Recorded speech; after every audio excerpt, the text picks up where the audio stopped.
right, folks, he's back at it. You see him in the picture. There's Coach Patrick Gayle, the Patrick Gayle Show. As he told me, we'd be back weekly. Coach Gayle's in a happy mood. His Knicks have advanced to the Eastern Conference Finals, and I'll be in Indiana to see that. And I can't wait for that, Coach, to have some fun with your hometown team, Coach. Looking forward to it. Hey, man, leave my team alone, man. Leave my team alone. This is a very important 2 weeks. Leave him alone, JR. Leave him alone. Coach, Coach, I gotta tell you, man. Look, I really do enjoy interacting with the Knicks players and their head coach. But Coach Tibbs and I have an interesting relationship. It's funny, it's the things that we say to each other is not suitable for air, but it's all in love though. It's not like malicious. You know what I'm saying? But it's good to be able to go back and forth. And he told me to lock in, Coach. He told me to JR, lock in. Like, why lock in for? Hey, he's right. Coach Tibbs is right. Lock in, man. This is a great time in New York, man. This is, for guys like me that have grown up, man. This is how old I am, JR. I'm so old. I remember listening to the Knicks. The first playoff series that I can recall was when they swept 76ers. We used to listen to them on the radio, and man, to go through all the torture we've had to go through. I moved down to Florida in high school, and there's a lot of transplanted New Yorkers and people from different parts of the world down in South Florida. They used to tease me, man, when Michael Jordan was killing us. And, we are so happy that we can, know that we have a chance. And the best player for the Knicks, Jalen Brunson, man, self-made player. Obviously his dad, was big time in the league, but even bigger, at Temple. So, we love our team, man. The true New Yorkers that love, there's a lot of New Yorkers that don't like the Knicks, believe it or not. There's a lot of New Yorkers that kind of, back in the 90s, they were Jordan fans, and, now they will be called LeBron fans, or, people that are popular. But a lot of New Yorkers don't like the Knicks. So, people kind of miscast, New York fans. The true Knicks fans, we whether they are really good or really bad, we're there. But there's a lot of New Yorkers that really don't like the Knicks like that, because they will make fun of us too, JR. Coach, how did y'all feel about the Nets back in the day over in New Jersey and at the middle lane? The Nets. Here's the thing. When I can answer that two ways. So number one, we always liked the Nets, but a lot of it was because of Dr. J. Dr. J was with the Nets way back when, ABA days. So, we kind of like the Nets. But there's only one team in New York, JR, and that's the New York Knicks. Everybody knows that. And I'll leave it at that. And I'm from Brooklyn. There's only one team in New York. That's the New York Knicks. And I'll leave it at that. Don't count. Even they don't count. Listen. There's no place in the world, and you could talk to. I'm sure you interview a lot of players in the league. There's no place in the world like Madison Square Garden. Oh yeah, it's my favorite place to go on the road, and there's no place in the world. I love how the Knicks fans tone a certain individual too. I love that about the Knicks fans. Hey, when you all Knicks fans chant certain things to a certain player, it warms my heart. But it didn't. I know what you're referring to, and it didn't help us. It didn't help us that series. So, it didn't help us. I was chanting it with it in my mind. I really enjoyed that. So yes, there's somebody that's gonna be an analyst for the game that we kind of share the same sentiments for. So again, man, back in '94, man, 94, and then again in 99, man. Those 2 seasons, man, we were close, and we got a chance this season. So Let's go Knicks. Well, coach, I was a Knicks fan as a child for a while because of QB Brown being the coach there, and also God rest his soul, Anthony Mason, Tennessee State grad, who I knew personally. Yep. So Mace. Anthony Yep. Mason, knowing he went to Tennessee State, knowing that's where I went to camps as a kid, ended up going to school there, obviously. But Anthony Mason made me cheer for Knicks because I knew him personally. Somebody I can actually touch in the Think NBA about as a kid. think about the coaches that have coached the coach for the New York Knicks, man. We talked about Tibbs, Mike Woodson, First coach with the I Hawks, love Mike dearly. Woodson, shout to Woody, new Uh, Kings he he assistant he head coach. uh he he he ran some plays. He ran an innovative play, man. It was a triple ball screen. I actually stole that play at my last school, man. So I love Mike Woodson and what he did and his system, man. What a beautiful coach. Rick Pitino, obviously, Hubie Brown, Pep Riley, of course, Jeff Van Gundy. Man, some really awesome coaches that have coached, for the New York Knicks. And be on the call with his brother Stan Van Gundy be on the call. So it's gonna Yeah, be yeah, Harlan, yeah. Van Gundy, and a guy I won't mention because I don't want to listen to what he say.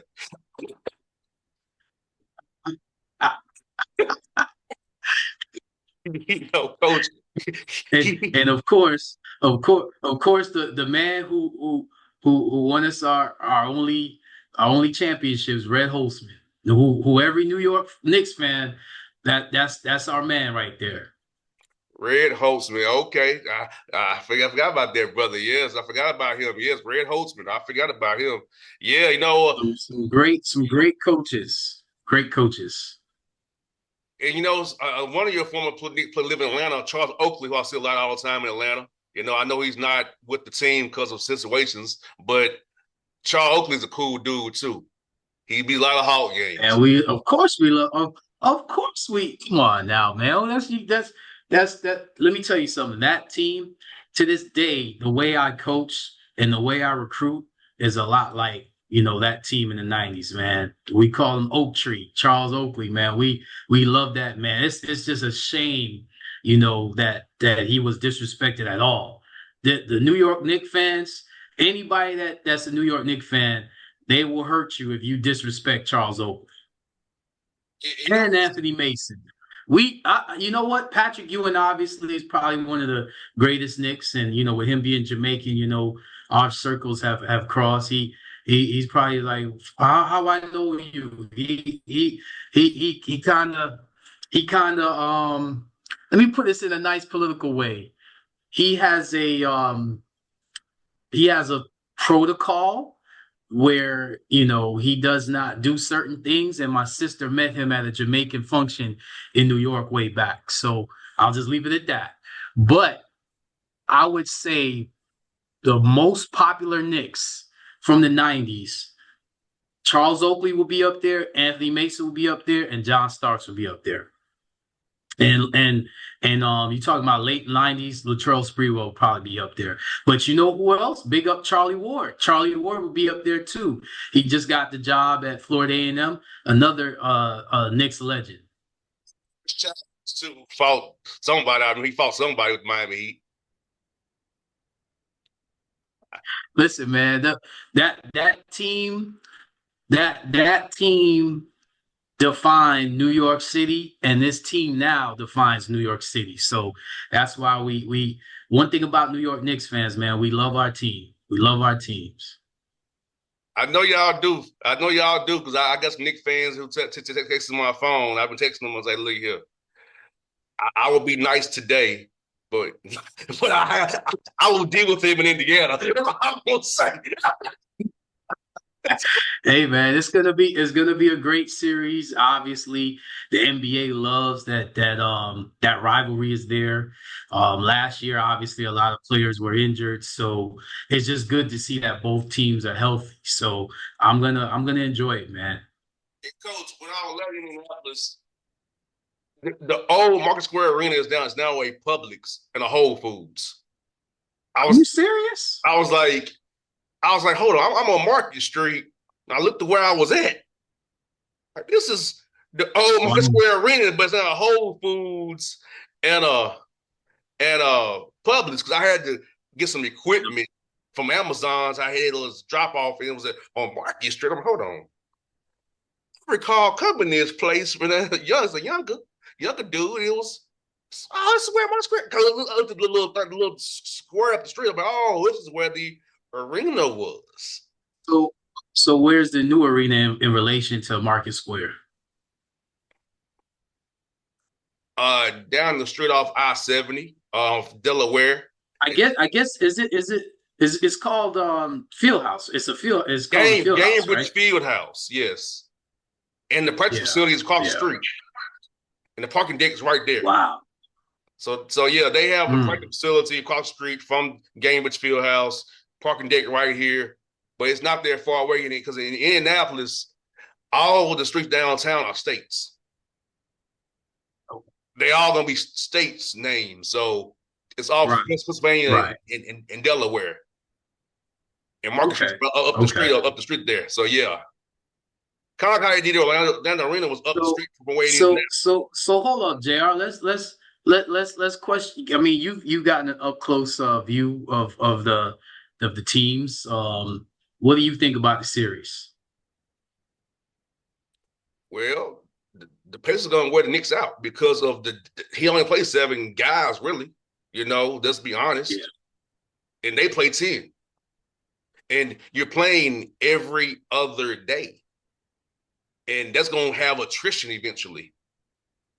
And, I just feel like it's going to come down to a game 6 in Indiana. And if it's 7, it's still, I feel like if you're playing 7 dudes pretty much 40 minutes a night, every other day, you're going to run around the gas. Look at Denver. My test study is Denver. Denver played the Clippers and the Thunder pretty much every other day. Even with 2 days off before game 7, they ran out of gas. And that's why I always talk about that attrition does catch up to you. He's going to play them guys 40 minutes who start. Well, How's it Indiana affect you also game big 5, 6, pressure. 7 down as you play every other day? And Indiana pressures with their guards. Their guards, they do it all, especially McConnell off the bench. Nimhard, McConnell, you and can Nick deal with the Smith. starters, but when you got bench guys, yeah, Coach, they are really good with pressure. And Coach, their average pickup point is 58 feet. wow, that wears on you over it every other day with travel. yeah, that does. So, But if anybody's built for it, Jalen Brunson is. until he's not. If anybody's built for it, Mikal Bridges is. Until If he's not, anybody's Coach. built for it, until he's not. That's what I always say. Until he's not. like I just these things happen. I just look at Boston. They ran out of gas too. Like when you're playing every other day, heavy minutes, it's you run out of gas even in playoffs, and I don't think fans understand that. Even with that day off, it's true. Nah, it's a thing. But I think we have a saying in the coaching world: we're built for it. I think New York is built for it. I think you're gonna be very surprised with how much energy, especially with New York having home court advantage, that brings energy. Listen, fourth quarter. That's all I gotta say. That's Jalen Brunson time. That's New York Knicks fans time. That's Mitchell Robinson time because he's just as important defensively as Brunson is offensively. Fourth quarter is all I gotta say. Now, with that said, Indiana's pretty good. Indiana's pretty good and pretty deep. So everything you're saying, I definitely agree with. And they do a great job with that pace. Yes, that's what my thing is, the pace. Like if they speed the Knicks up, that's gonna be a problem. And they could run Mitchell Robinson off the court with their pace. Yeah, yeah, because they're gonna they're gonna yeah. throw at him Obi Toppin, Miles Turner, and Thomas Bryant at Mitchell Robinson and Cat. That's what they Yeah, that's what yeah, I they agree. that's what they ain't gonna do. So it's like yeah. So it's like So that's what I worry about is that right there is that they run him off the court because if they're not playing set defense, Mitchell Robinson kind of gets neutered to a degree. Well, you know what, JR? I think Indiana would have been a tough matchup for Boston too. So I Well, think yeah, Indiana, last year you know, Boston swept them, but it really wasn't. They could have won 2 or 3 of them games, 100%. yeah, yeah. Indiana's a great team. Rick Carlisle is a great coach. Um, New York could have had Halliburton, and we're happy with our roster, but Halliburton's a really good player. Siakam is a champion. Man, Indiana's deep, man. I don't think anybody really is excited to play Indiana in the series. Let's put it that way. Okay, see those series who's playing 10 guys. Mark Datnoff's gone to 8 now. He's cut. Yeah. He's cut the big Williams. He's cut him from the rotation too, and he's went away from Isaiah Joe. So even they went to 8. They were playing 10, and they've gone to 8 now. But Rick Carlisle said it with his team. Well, you know what though? You know what though, JR? At this time of year, most coaches obviously cut their rotation. But you know what's good about playing a lot of people during the regular season is that one of the adjustments that a lot of people don't talk about is the adjustment of throwing in a player in the rotation. Not necessarily starting them, but putting a player in a rotation spot that is not that you're not really, prepared or ready for. So even though Oklahoma City has cut their rotation, they still have those two guys that they can throw in at any time, against Minnesota, or if they make it to the finals, because they've got enough experience. So, I'm excited about these Final Four teams, man. I do see a lot of. I'm excited that they've allowed the playoffs to be a little bit more, physical. You could play a little bit more defense. Before it was kind of, a joke. Now you can actually, play a little bit more defense and resistance. And I think New York is just going to be fine, JR. You'll see. Yeah, Oklahoma City actually can play 11 dudes if they wanted to, but he's only playing 8, 9, 8.5 ish right now. So, Minnesota sticks to the 8-man rotation. They ain't going past their 8 of Nikhil Alexander Walker, Well, JR, let Miles me let Reed, me and let me ask you this, JR, because I know you got a great hold on the new CBA and the cap. How would you construct a team as far as a team to compete in the new salary cap and CBA that the NBA is now imposing? you have 2 stars. Everybody else has to be making between 20 and 10 million to fill out the roster. You can't have 3 Okay. max dudes. You have to spread the money out. You can have 2 max guys. So you have let's just go with Kyrie and Anthony Davis max contracts. Then you have your PJ Washington's here, slide in a Gafford here, a Lively here, or the Clippers. Harden and Leonard are pretty much on max deals for the most part. They're not max, but they're close to it, right? With a Norm Powell making 20 million. You got a Bogey making 16 million. A Nick Batum making 8 million. Zubac. So you have to get your 2 stars on. If you can get them below the max, even better. But have the depth between that 20 to 10 and hit those value picks of 8, 6 million, that kind of thing. And so you don't hit the second apron. Because that's when you're really screwed. The first apron screws you too. But So how valuable are draft picks now in this new CBA? very valuable. But thinking about this, they're very valuable, coach. But I'm gonna tell you the flip side of that. If they pop, you can't pay them. Yeah. because you're penalized for drafting well. Because So so not to cut you off, but do you think now that second round picks, G League rosters are now more important because you don't necessarily need stars because, like you said, they're going to leave. You kind of need starters and rotational guys.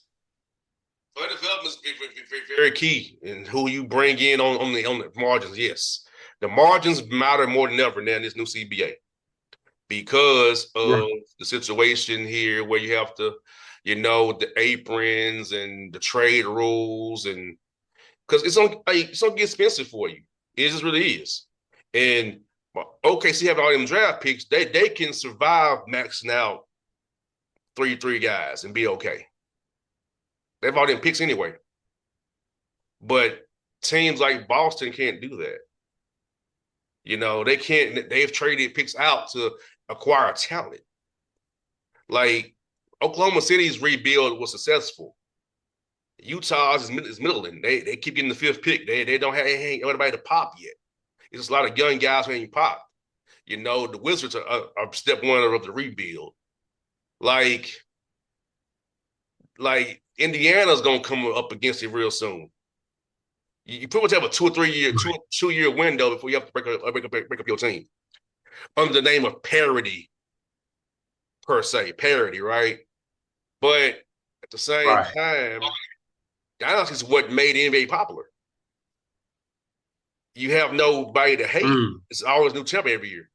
They're trying to go for the NFL model, right. not the NFL. You're the NBA. And I think that's the problem here, that the CBA went too far, and it was done by petty owners who didn't realize it screwed themselves. So I'm going to give you an example. Memphis, they signed Desmond Bane to a 5-year contract worth 197. You can't have that no more. Jerry Jackson Jr. has to get paid. John Morant for extension. So who you going to trade to build your roster out and get on the Desmond Bane's the odd man out. Miami's got Hero and Adebayo on max contracts. That's why they didn't want to pay Butler because of the second April. It's like Atlanta has a choice. You have somebody on a max contract. You've already paid Jalen Johnson. What do you pay Daniels? You got to pay Ricochet down the road or Onyeka Conway. So it gets dicey because you have to really pick and choose who's a need versus a luxury. This CBA Well, just JR, let me say this also. luxury. Let me say this also. Doesn't it also point to your coaching staff?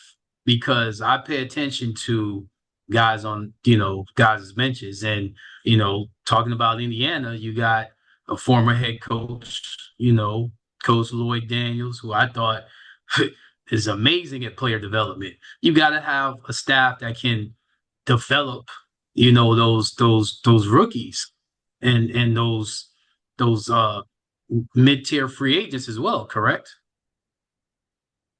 Yes, but that's the match the roster to match too. Like now, coach, you kind of have to build a roster based around money and more so than fit. Money and fit now, and more than player, because when we get to a certain level, player development is always some teams up on the rise. If you're a team in the win now mode, player development is not paramount for you. It has to be money and fit. So a team like Charlotte can be on player development. The Bulls can, but if you're Portland can, but if you're Indiana, that's not part of your equation. You should have veteran guys who fit what you're trying. And when you win now mode, so you have to know what timeline. You hear a lot about timelines in the NBA. Know what timeline you're on. So So with that said, a player like Jonathan Kuminga, can a team trade for him, feature him, and possibly develop him into that star? Maybe not a one, but maybe a two, and then use him to attract another, big time star because you got other guys on the roster that can help you win games. perfect bad team player to develop. He's not fit for Golden State, who's win now mode, and a coach does not want to play rookies and young guys. So yes, he's more fit for a team on the rise where he can make mistakes and it be okay. So it's all about go back to that word of fit. And the Warriors blew that 2 timeline thing with Wiseman and Kuminga. They could have drafted Edwards or LaMelo Ball, but they drafted Wiseman because the owner would love Wiseman. The owner loved Kuminga. So that's why the Warriors couldn't pull off the 2 timeline thing. And San Antonio's committed to development while they're on the rise. So. Well, it helps when you have a 7'5" freak. Yeah. So, but I'm saying, I think every team would build around him. So San Antonio's kind of an outlier because they lucked out. They truly won the lottery with Wembanyama. So teams like the Wizards and the Jazz and the Pistons for a while getting the 5th pick. I mean, the NBA does. These leagues just mess themselves up. Just people gonna tank no matter what. They gonna tank. And the worst teams should have the best chance to get the first pick. Not Atlanta, Dallas is of the world who are way back. So the lottery odds need to be tweaked again because teams are getting destroyed who are neither needed. Like Washington, Utah, Charlotte, them teams who are been bad in this perpetual rebuild, they can't get better. Nobody's gonna sign Charlotte or Utah or Washington. So you got to draft somebody and hit on it. Mm. And the one team that was against the lottery changing was OKC. It was 29-1. That was the one that OKC knows nobody's gonna sign there on their own. Well, I say kudos to, the GMs that can see the Shea Gilgeous-Alexanders of the world, the Jalen Brunsons of the world. I mean, these weren't number 1 picks, Tyrese Halliburtons of the world. I hear what you're saying about player development, but I'm a big believer in player development, man. I feel like, I see a lot of talent, in the league. I see a lot of talent in the G League. I remember we talked about it last year, with your team. I see a lot of talent in the G League and the league that, just need opportunities. And, kudos to the coaching staffs that trade for players and, make these guys, MVP-like players that weren't necessarily drafted in the lottery or weren't drafted in the top 5 picks. To me, when you say San Antonio, I kind of say that's an outlier because everybody wanted Wembanyama. But when you can, see ahead and see how good that Halliburton's going to be, and back-to-back, conference finals for him.